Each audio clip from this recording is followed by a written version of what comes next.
Olá, bem-vindo à Bíblia Católica.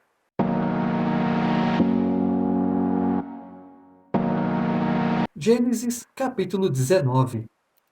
Ao anoitecer, quando os dois anjos chegaram a Sodoma, Ló estava sentado à porta da cidade. Logo que os viu, Ló se levantou ao seu encontro e prostrou-se com a face por terra e disse: Eu vos peço, meus senhores, descei à casa de vosso servo, para aí passardes a noite e lavar-vos os pés. De manhã retomareis vosso caminho. Mas eles responderam: Não, nós passaremos a noite na praça. Tanto os instou que foram para sua casa e entraram. Preparou-lhes uma refeição, fez cozer pães ázimos e eles comeram.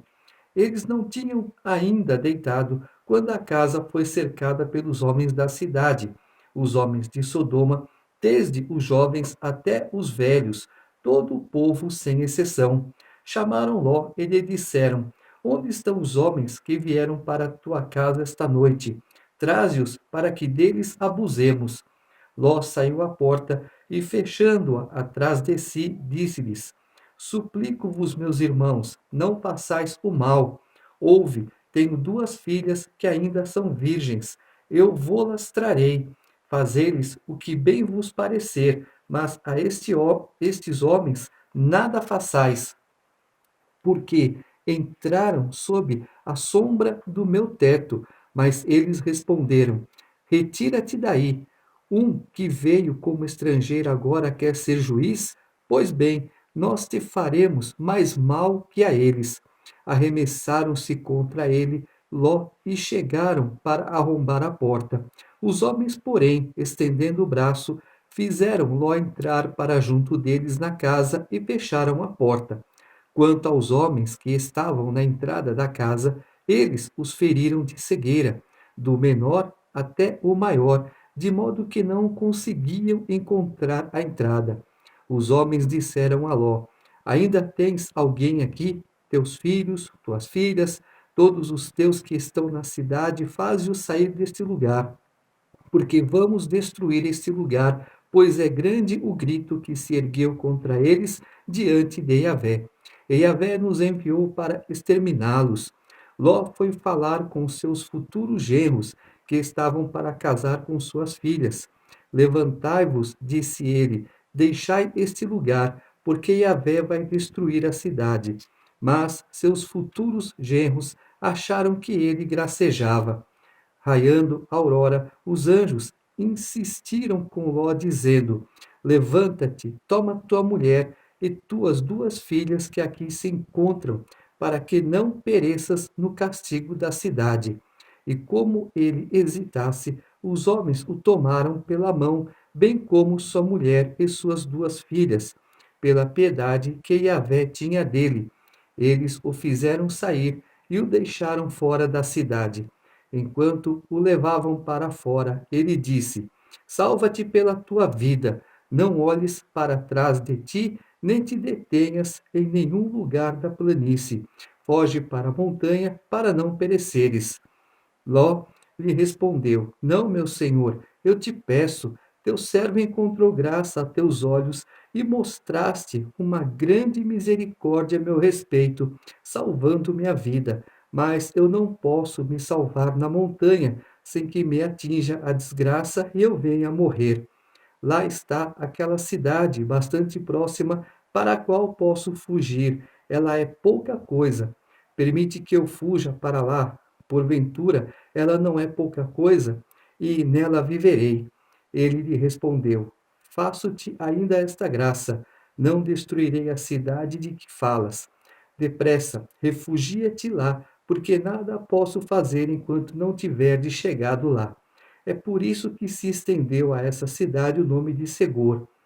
Quando o sol se erguia sobre a terra e Ló entrou em Segor, e Yahvé fez chover sobre Sodoma e Gomorra enxofre e fogo vindos de Yahvé, e destruiu essas cidades e toda a planície com todos os habitantes da cidade e a vegetação do solo. Ora, a mulher de Ló olhou para trás e converteu-se numa estátua de sal. Levantando-se de madrugada, Abraão foi ao lugar onde estivera na presença de Yahvé, e olhou para Sodoma, para Gomorra e para toda a planície, e eis que viu a fumaça subir da terra como a fumaça de uma fornalha. Assim, quando Deus destruiu as cidades da planície, ele se lembrou de Abraão e retirou Ló do meio da catástrofe, na destruição das cidades em que Ló habitava. O Senhor então chega até Sodoma, até Gomorra, e agora ele fala: Ló, vamos embora, porque vou destruir esta cidade. Ló fala: não, permaneçam aqui, não durmam na praça, eu preparo um café, eu faço uma refeição. Essa refeição foi aceita. Eles aceitaram a adoração. Então Jesus estava no meio. Jesus era um deles. Então, o que acontece? Aquelas pessoas queriam abusar dos santos de Deus. Ló, não, essas pessoas são diferentes, não façam mal a elas. Mas, como eles insistiam, eram muitos contra Ló, o que Deus falou? Venha, Ló, entre que nós vamos resolver essa situação. Então, se Deus é por você, pode vir o monte que for, ninguém te atinge, ninguém te afeta. E o que ele fez? Filho de cegueira a todos. Eles não achavam mais o caminho. Apressadamente, eles pegaram nas mãos de Ló, da esposa e das filhas: vamos todos sair daqui. Eu quero vocês longe, porque não há perdão para esta cidade. E aí então eles foram embora. Não olhem para trás, aconteça o que acontecer. Mas a mulher de Ló olhou, ela se converteu numa estátua de sal. Nós vamos ver aqui uma parte do Apocalipse, onde a igreja será arrebatada, os justos serão tirados da terra, ficarão só aquelas pessoas que precisam de uma correção, aquelas pessoas que precisam de um puxão de orelha mais acentuado, porque estamos falando de Jesus. A igreja está na terra, a igreja está orando, a igreja está jejuando por muita gente, mas eles não querem o perdão de Deus, eles não querem se aproximar de Deus, eles querem viver igual Sodoma e Gomorra, no seu bem bom, no seu bel prazer, na sua depravação, na sua mentira, na sua destruição, na sua porcaria, e quem tiver no meio tem que fazer igual a eles. Está entendendo? Quem estiver no meio tem que fazer igual a eles, porque se não fizer, não serve. Então o que acontece? Saiam, porque o juízo vem. Lembre-se, tem que receber Jesus como único, verdadeiro e suficiente Salvador. Do contrário, não tem o nome escrito no livro da vida. Nós vamos ver lá Moisés falando: risca o meu nome do livro da vida. Nós vamos entender melhor o porquê. Então, quando Jesus abrir o livro, que o nosso nome estiver lá, aí faremos morada eterna com ele. Infelizmente, quem não tiver seu nome no livro da vida, não fará morada eterna com Jesus. Ló subiu de Segor e se estabeleceu na montanha com suas duas filhas, porque não ousava continuar em Segor. Ele se instalou numa caverna, ele e suas duas filhas. A mais velha disse à mais nova: nosso pai é idoso, e não há homem na terra que venha unir-se a nós segundo o costume de todo o mundo. Vem, façamos nosso pai beber vinho e deitemo-nos com ele. Assim suscitaremos uma descendência de nosso pai. Elas fizeram seu pai beber vinho naquela noite, e a mais velha veio deitar-se junto de seu pai, que não percebeu nem quando ela se deitou, nem quando se levantou. No dia seguinte, a mais velha disse à mais nova: na noite passada eu dormi com meu pai. Façamo-lo beber vinho também esta noite, e vai deitar-te com ele. Assim suscitaremos uma descendência de nosso pai. Elas fizeram seu pai beber vinho também naquela noite, e a menor deitou-se junto dele, que não percebeu nem quando ela se deitou, nem quando se levantou. As duas filhas de Ló ficaram grávidas de seu pai. A mais velha deu à luz um filho e o chamou Moabe. É o antepassado dos moabitas de hoje. A mais nova deu também à luz um filho e o chamou Ben-Ami, o antepassado dos Mene-Amon de hoje, ou, no caso, os Amonitas. Um caso estranho, mas o pensamento das filhas. Em que ponto foi dito que o pai não se deita com a filha, que a filha não se deita com o pai, que o filho não se deita com a mãe, que a mãe não se deita com o filho? Nós vamos ver isso em Levítico. Mas até aqui, Abraão sabia disso? Com certeza, porque ele, como o próprio Deus disse, meu servo Abraão, ele é profeta. Então ele vai orar, eu perdoarei a tua transgressão.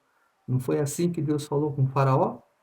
Então, aí o que acontece? O pensamento das filhas, sim, correto. Olha, não há homens para nós aqui nessa cidade. Nesse lugar, não tem homens que sigam rigorosamente a doutrina. Vamos noivar, vamos casar, vamos construir uma família, vamos estar debaixo da graça das poderosas mãos de Deus. Havia homem para isso? Não. Elas pensaram correto, mas agiram incorretamente. Por quê? Qual era o correto? Senhor, não há homens para nós aqui, mas o Senhor pode enviar varões valorosos que aceitem as suas leis, que sigam as suas leis. Esse foi o erro delas. Não pediram direção para Deus, mas o ato delas em si, na inocência, ou pensando que meu pai está velho, é, ele não tem um filho, não haverá descendentes para ele. Então cabe a nós gerarmos descendentes para o nosso pai. Então a mais velha deu origem aos Moabitas e a mais nova aos Amonitas. E quem era Moabita? Ruth, lembra? Que Ruth saiu de Belém com Abimeleque e um monte de coisa, nós vamos ver lá na frente. Então Ruth é Moabita. Então, o pensamento delas foi certo, mas a atitude foi errada. Mas se você for ver em termos de pecado, até então não tinha o registro da lei. Poderia até ter o conhecimento, mas não tinha o registro. Então, quando não há lei, não há pecado. Tá certo? Elas agiram errado porque não pediram direção de Deus. Tiveram um pensamento do que? De descendência. Nós estamos preocupadas com o nosso pai. Então, elas agiram por um lado corretamente, mas por outro errado, porque não pediram direção para Deus. Deus enviaria varões para elas. Não foi pedido, agiram por conta própria. Deus abençoou porque até então não existia lei, não existia regras, e quando não tem lei, não tem regras, também não tem culpa. Amém? Capítulo 20. Abraão partiu dali para a terra do Neguebe e habitou entre Cádiz e Sur. Ele foi morar em Gerara. Abraão disse de sua mulher Sara: É minha irmã. E Abimeleque, rei de Gerara, mandou buscar Sara.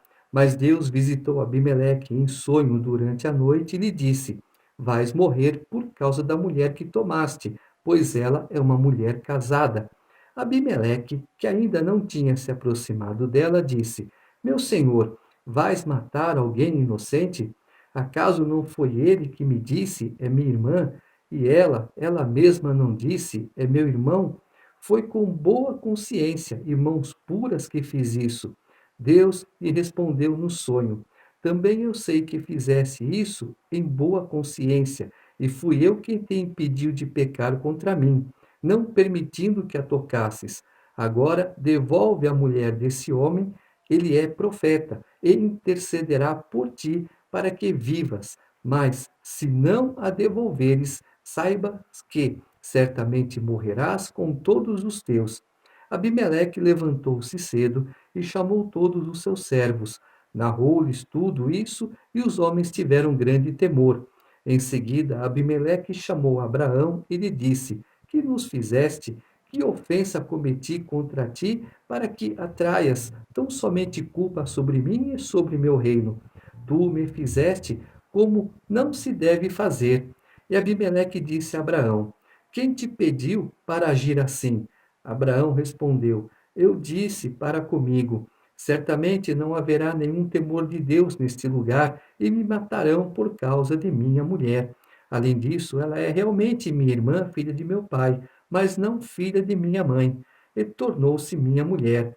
Então, quando Deus me fez andar errante, longe de minha família, eu disse a ela: eis o favor que me farás. Em todo lugar em que estivermos, dirás a meu respeito que eu sou teu irmão. Abimeleque tomou ovelhas e bois, servos e servas, e os deu a Abraão e lhe devolveu sua mulher Sara. Disse ainda Abimeleque: eis que a minha terra está aberta diante de ti. Estabelece-te onde bem quiseres. A Sara ele disse: eis aqui 1000 siclos de prata que dou a teu irmão. Isso será para ti como véu lançado sobre os olhos de todos os que estão contigo. Abraão intercedeu junto de Deus e Deus curou Abimeleque, sua mulher e seus servos, a fim de que pudessem ter filhos, pois Yahvé tornara estéril o seio de todas as mulheres na casa de Abimeleque, por causa de Sara, a mulher de Abraão. A justiça de Deus.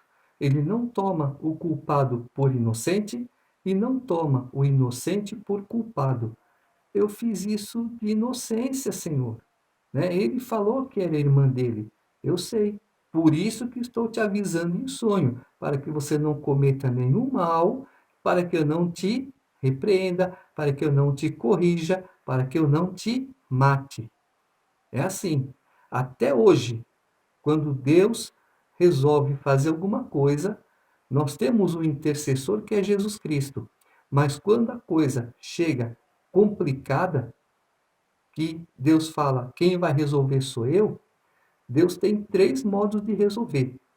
Ou ele afasta, ou ele junta para andar junto, no mesmo sentido, no mesmo pensamento, e se continuar incomodando, o que ele faz? Ele manda para o buraco. Né? Aí abre, joga dentro e fecha. É a terceira atitude de Deus, pura e simples. Até hoje é assim. Se muita gente não está debaixo da terra, é porque Deus realmente não quer. Mas, eu coloquei para andar junto. Não dá muito certo não. Então separa. Mas aqui está incomodando quem está quieto aqui, quem está fazendo a obra de Deus. Então Deus fala, agora chega. Acabou. É buraco. Então, temos que ter muito cuidado, temos que ter respeito para com Deus. Deus é zeloso, ele zela pela palavra dele, ele zela por nós. Deus está olhando para nós constantemente. Deus sabe das nossas fraquezas, mas não é por isso que a gente deve abusar. Não. Senhor, o Senhor tem o bom e o melhor para mim. Eu quero estar na tua presença fazendo a tua vontade. Ensina-me o teu querer, para que eu possa estar fazendo a tua vontade. Amém? É assim que tem que ser.